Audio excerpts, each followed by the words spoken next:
Hello everyone, welcome to 5 Star Classes, and today we are going to sum up our chapter Sexual Reproduction in Flowering Plants. We are on the last part, that is post-fertilization events. In the previous lectures we have done pre-fertilization events, pollination and fertilization, and today it's the end, that is post-fertilization events. Let's see.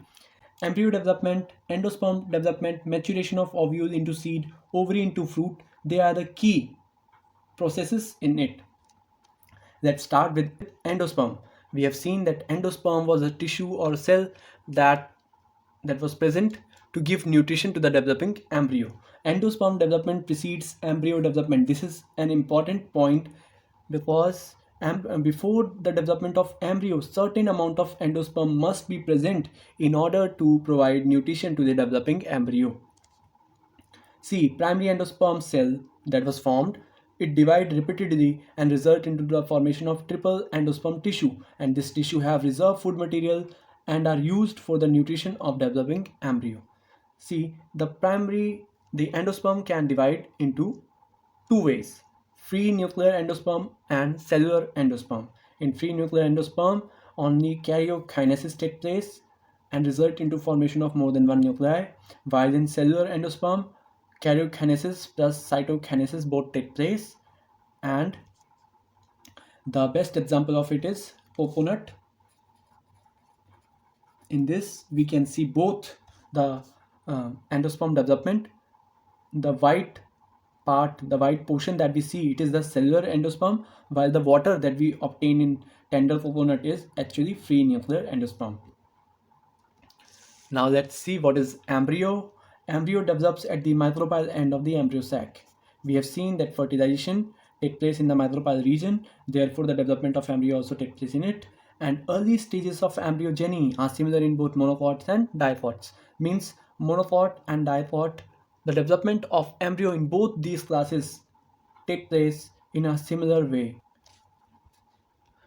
The zygote that we have seen after fertilization, it results into formation of pro-embryo, later it develops into lobular embryo and then heart-shaped embryo, and later matures into a mature embryo.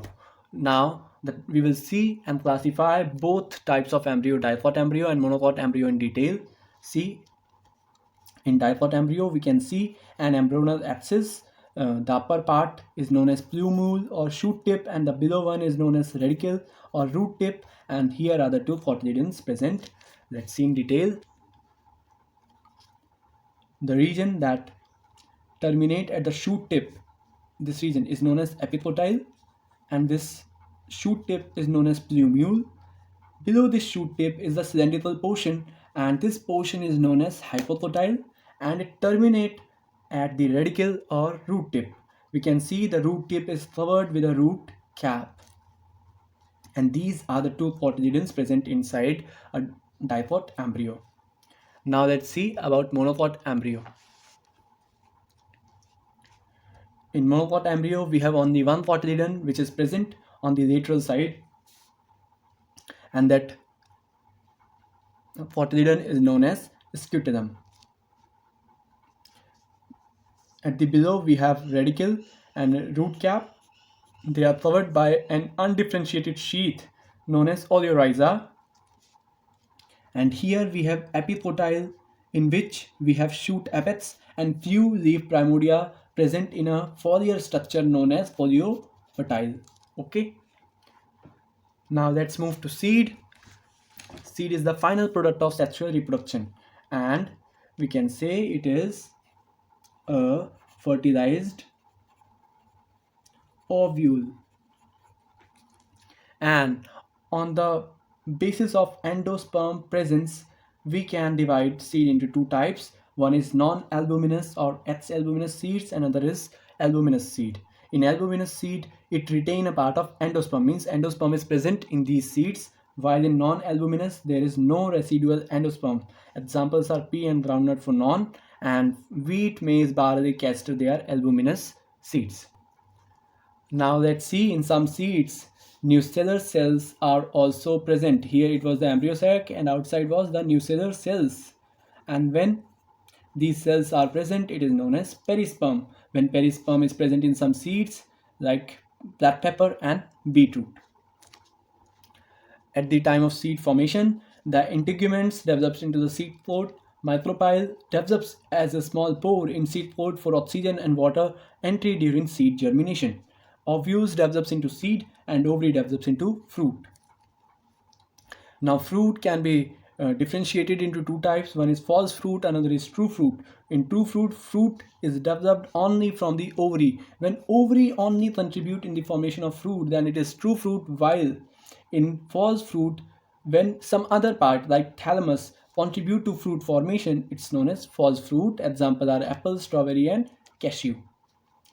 And there are parthenocarpet fruits also. These fruits are developed without fertilization. Fruits that are developed without fertilization are known as parthenocarpet fruits, and example is banana. Now we will see apomixis. Apomixis is a form of asexual reproduction that mimics sexual reproduction. Here, seed is produced without fertilization. Now let's see how can this be obtained. We have generally seen that MMC, megaspore mother cell, it was diploid and it leads to the formation of haploid female gamete. But what happens here? When diploid egg cell is formed without reductional division, their MMC was getting reduced into haploid. Here, no reductional division takes place and the diploid egg cell is formed and it results into formation of embryo. The example of apomixis are species of Asteraceae and Rhizaceae family. Now let's see what is polyembryony.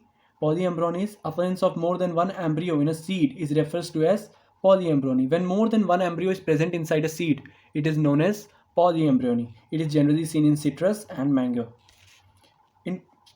In polyembryony, what happens? The nucellar cell start dividing, protrude into the embryo sac and develops into embryo. See, it was the embryo sac and all the nucellar cells present outside, they start getting inside it and generally develops into the embryo. And that's why in a seed we can see more than one embryo present. And now we are done with this chapter. Hope you have learned a lot from here. Thank you so much.